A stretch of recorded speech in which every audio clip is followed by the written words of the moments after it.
The way when I was reading your book, the idea that seemed, so to me, it's really a question of meaning and purpose. When I think about, so Lisa and I obviously paused for a very brief second and said, okay, we've now had the kind of financial success we said we'd never work again on something that we didn't love. Correct. If we hit this sort of dollar amount. And luckily, before that, I had realized that this is really just a game of neurochemistry. It really, like life, full stop, is just how you feel about yourself and your life when you're by yourself. And so I knew I needed to engage in something that mattered. And this is why talking to you is always so powerful to me, is you've got this setup where meaning and purpose matters. Without it, there will be not just something missing in your life. It will be a sucking wound of a void. Like yes. you, with everything you have, you must address it. And if you look at the opioid epidemic, pandemic, basically that is what happens when people have no meaning, no purpose in their life. Mm-hmm. They fill it with something, yes. with neural cocktail, right? Yeah. So, I knew that I needed to re-engage, but when I think about engaging in a way that gives me the neurochemical cocktail that I want, it really is going really, really hard for something. And I can acknowledge that does not seem completely universal. Some people don't have sort of the level that I have to take it to and like sure. I'm obsessed in, but it is, if people look at me and they're sad, right, at how hard I work and how much I've given up for what I love, I will flip that and say, the reason they think that is because they don't know what it feels like to pursue something that hard. And even though I know winning doesn't know my name, doesn't care about me, there's no loyalty, the pursuit of real glory, like just the pursuit of it mm-hmm. is in and of itself an intoxicant and is thoroughly joyful. Most people don't want to even get in the race because what you just explained to them, they're afraid of it. They're afraid of success. They're afraid of how good that's going to feel because it's something unique to them. It's something different. It's something they want. It's something they want to pursue. But in order to get in this unforgiving race, you're going to have to leave a lot of things behind. You have to leave a lot of people behind. You're going to have to leave a lot of feelings behind. You're going to leave a lot of emotions behind. Right. So the best way to describe those individuals is, and this is why you have a hard time, I won't say relating to them, but just understanding their thinking.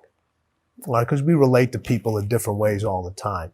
Is those individuals, their feelings are stronger than their mind. And and for us, our minds are stronger than our feelings. So you think about the success that you had previously. Right? Your feelings could have said, you don't need to get out of bed anymore. You literally, if you chose every single day, you're like, your feelings could have said, why do you have to work more? Stay in bed. All right. Your mind got you out of bed every single day because your mind was stronger than your feelings because you knew what your real purpose was, where your real win was. Even though you won previously, that may have not been your actual pursuit of the win that you wanted. You won that one and you're like, what's next? There's always a next. So your mind was stronger than your feelings. Your mind allowed you to make that decision. Feelings make people overthink should I do this? Should I not get in the race? It's going to be too hard. So they already talked themselves out. They talked themselves out of it. Most individuals, your mind will make a decision. Say, we're going to do this. Your feelings always make suggestions. They're always giving a suggestion. They're always kind of analyzing things. They're trying to see what's happening, what's going to go on. All right. When you fail, your feelings give you excuses. Your mind makes you more resilient. You've given up a lot personally to play this game, to strive for winning. You told a story in the book that I hadn't heard before, which really hit me, which is you were packing to go. Yes. And your daughter walked in. Tell us that story. This is Tim Grover in a nutshell to me. The unflinching, here's the truth of it. Don't have to play if you don't want to, but here's what it costs if you want to play. Yeah. And yeah. So my work, when I was working with my professional athletes, it required me to do a lot of traveling, a lot of leaving at short notice.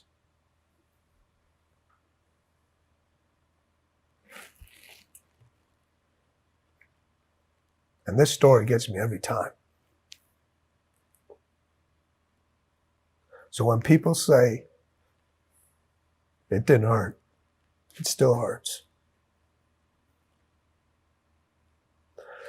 I was packing for a trip. My daughter walks into the room. She says, "Dad, why do you travel so much?" I said, "Sweetheart, this is how I provide for the family. This is how I take care of you and Mom. This is how I put food on the table."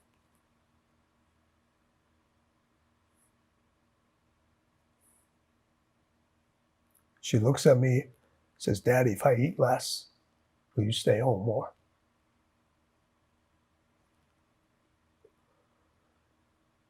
Now people would think in a fairy tale, or most people would say, I unpacked my suitcase. I'm not going to take this trip.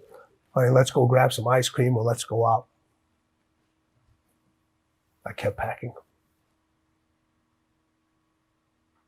I kept packing. Why? I had to set an example for her early of what it meant to win and what you have to leave behind sometimes in order to pursue what's unique to you. And I wanted her to understand that this is who I am. I can't be anybody else. I always want you to see the real dad, the real person. And I want to set an example for you. And I was fortunate enough that those sacrifices that I did make early, I had a conversation with her later on to tell her why I did all those things. And in the middle of the conversation, she stopped me.